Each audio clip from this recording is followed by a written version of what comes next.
అందరికీ నమస్కారం. ఎలా ఉన్నారండి అందరూ? నేనైతే చాలా బాగున్నాను. మీరందరూ కూడా ఆరోగ్యంగా ఆనందంగా ఉండాలని మనస్ఫూర్తిగా కోరుకుంటున్నాను.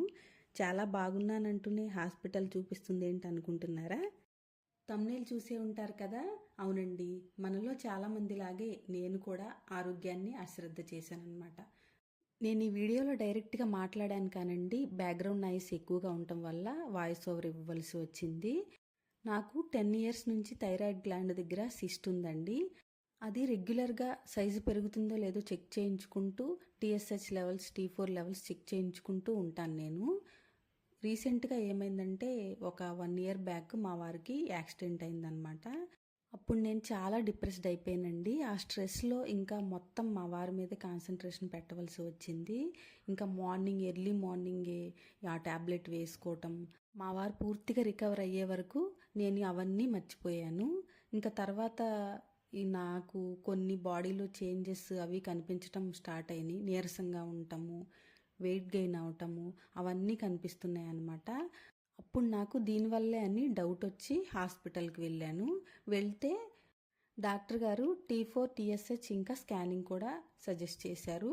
అవన్నీ తీసి చూస్తే రిజల్ట్ ఏమొచ్చిందంటే T4, TSH లెవెల్స్ ఇంక్రీజ్ అయినాయి. ఇంకా స్కానింగ్లో కూడా ఈ థైరాయిడ్ నాడ్యూల్ ఉంది కదండి, అది లాస్ట్ టైం కంటే కూడా సైజు పెరిగిపోయింది.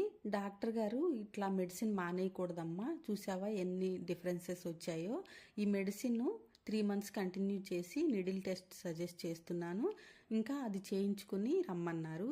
3 మంత్స్ అయిన తర్వాత ఇంకా మణిపాల్కి రాశారు. మణిపాల్లో చేయించుకుని మొన్న వెళ్ళానమాట. నిడిల్ టెస్ట్ ఎందుకంటే ఈ థైరాయిడ్ గ్లాండ్ దగ్గర సిస్ట్స్ ఉన్నాయి కదండి, అవేమన్నా క్యాన్సరస్గా మారే ఛాన్సెస్ ఉంటాయంట. అందుకనే నిడిల్ టెస్ట్ రాస్తారు. రిపోర్ట్ వచ్చేసి బినైన్ నాడ్యూల్ అని వచ్చింది ప్రస్తుతానికి. డాక్టర్ గారు ఏమన్నారంటే 5 మంత్స్ మెడిసిన్ వాడిన తర్వాత ఈ సైజు ఇంకా ఇంక్రీజ్ అవుతుంటే కనుక సర్జరీ చేయాలి అని చెప్పారు. రీజన్ ఏదైనా కానీ డాక్టర్ గారు చెప్పిన మెడిసిన్ రెగ్యులర్గా యూజ్ చేయకుండా, చెప్పిన టైంకి వెళ్లకుండా నేను చేసిన ఈ పని వల్ల నా హెల్త్ డిస్టర్బ్ అయిపోయింది. ఈ డిస్టర్బ్ అయిపోయింది మాత్రం మళ్ళీ తిరిగి రాదు కదండి. అందుకనే నేను చేసిన పొరపాటు మీరెవరూ చేయకుండా ఉంటారని నా ఈ ఎక్స్పీరియన్స్ని మీతో షేర్ చేసుకుంటున్నాను. ఇలా అశ్రద్ధ చేసేది ఎక్కువ శాతం ఆడవాళ్లేనండి. ప్రాబ్లం ఏదైనా అవ్వచ్చు. థైరాయిడ్ ప్రాబ్లం అనే కాదు, మెన్స్ట్రువల్ ప్రాబ్లమ్స్ కానీ, డయాబెటీస్ కానీ ఏదైనా సరే మనకి ప్రాబ్లం వస్తే ఫ్యామిలీ అంతా సఫర్ అవుతారండి. ఇప్పుడు నా విషయానికి వస్తే నేను ఫుడ్ చాలా హెల్తీగా తీసుకుంటాను. ఇంట్లో వండిన ఫుడ్డే తీసుకుంటాం మేము. బయట ఫుడ్ చాలా అంటే చాలా తక్కువ అండి. ఇప్పుడు ప్రాబ్లమ్స్ రావడానికి రీజన్స్ అవసరం లేదు, ఎలాగైనా రావచ్చు. ఇంకా వీడియోలోకి వచ్చేస్తే సండే రోజు తీసిన వీడియో ఇది. బ్రేక్ఫాస్ట్ అయిపోయిన తర్వాత గిన్నెలన్నీ క్లీన్ చేసేసుకుని మా వారు చేప తీసుకొచ్చారు. ఇంకా అదే వండుతున్నానమాట.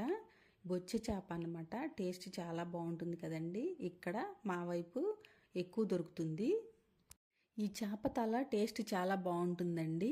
మీరు ఎప్పుడైనా ఇంతకు ముందు ట్రై చేయకపోతే ఒకసారి టేస్ట్ చేయండి. ఈసారి దీని తల నేనే తిన్నాను అనమాట, అందుకే చెప్తున్నాను. ఒకసారి తప్పకుండా ట్రై చేయండి. ఇంకా లంచ్ అయిపోయిన తర్వాత plastic multi rack containers Flipkart నుంచి నేను ఆర్డర్ పెట్టుకున్నాను. దేనికోసం అంటే డ్రై ఫ్రూట్స్ కోసం. గ్లాస్ జార్స్లో అన్నీ వేసుకుని ఒకటొకటి తీసి వేయాలంటే కూడా అవి ఎక్కడ జారిపోతాయని భయంగా ఉంటుంది. అందులో కొన్ని మర్చిపోతున్నాను కూడా నానబెట్టడం. అందుకోసం అనేది చెప్పి ఈ కంటైనర్స్ తీసుకున్నాను. క్వాలిటీ అయితే చాలా బాగుందండి. ఒకసారి వాష్ చేసేసుకుని తడి లేకుండా తుడిచేసుకుని డ్రై ఫ్రూట్స్, గ్రెయిన్స్ అన్నీ కూడా ఫిల్ చేసుకుంటున్నాను. ఒకసారి తీసుకున్నామంటే ఇంకా అన్నీ ఒకదాని తర్వాత ఒకటి ఒక బౌల్లో వేసుకుని నానబెట్టుకోవడానికి చాలా వీలుగా ఉంటుంది. మన టాపిక్ సబ్సైడ్ అయిపోయింది. మళ్ళీ మన టాపిక్లోకి వద్దాము. మొక్కై వంగంది మానై వంగున అని చిన్న ప్రాబ్లంగా ఉన్నప్పుడు నిర్లక్ష్యం చేసేసి పెద్ద ప్రాబ్లం చేసేస్తాము. శుభ్రంగా మొక్కగా ఉన్నదాన్ని నీళ్లు పోసి పెంచేసి పెద్ద మానం చేసేస్తాం మనమే. ఇప్పుడు చూడండి, చిన్న ట్యాబ్లెట్తో అయిపోయేది సర్జరీ వరకు తెచ్చుకున్నాను నేను. నాకు అసలే సర్జరీ అంటే మామూలు టెన్షన్ కాదండి. యాక్చువల్గా నేను కళ్ళు తిరిగి పడిపోతానన్నమాట. మొన్న నీడిల్ టెస్ట్కే నన్ను మా తమ్ముడు తీసుకెళ్ళాడు. నైట్ భోంచేసిన తర్వాత వంటగదంతా నీట్గా క్లీన్ చేసేసుకుని సింక్లో వెనిగర్, వంట సోడా ఇంకా హాట్ వాటర్ వేసి క్లీన్ చేశాను. ఫిష్ కదండి, స్మెల్ రాకుండా ఉంటుందని చెప్పేసి. ఇంకా డిఫ్యూజర్ ఉంది కదా, దానిలో పచ్చకర్పూరం పెట్టేసి ఆన్ చేశాను. మంచి స్మెల్ వస్తుంది.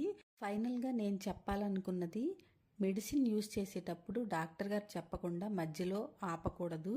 చిన్న ప్రాబ్లమే కదా అని నెలలు పోస్ట్ పోన్ చేయకుండా వెంటనే ట్రీట్మెంట్ తీసుకుంటే ఎక్కువ సఫర్ అవ్వకుండా ఉంటామన్నమాట. ఇదండి ఈరోజు వీడియో. ఈ వీడియో మీకు ఎంతో కొంత యూస్ఫుల్గా ఉంటుందని అనుకుంటున్నాను. మీకు ఎలా అనిపించిందో తప్పకుండా కామెంట్ చేయండి. ఈ వీడియో కనుక మీకు నచ్చితే లైక్ చేయండి, షేర్ చేయండి. మన ఛానల్కి తప్పకుండా సబ్స్క్రైబ్ చేసుకోండి. Thanks for watching.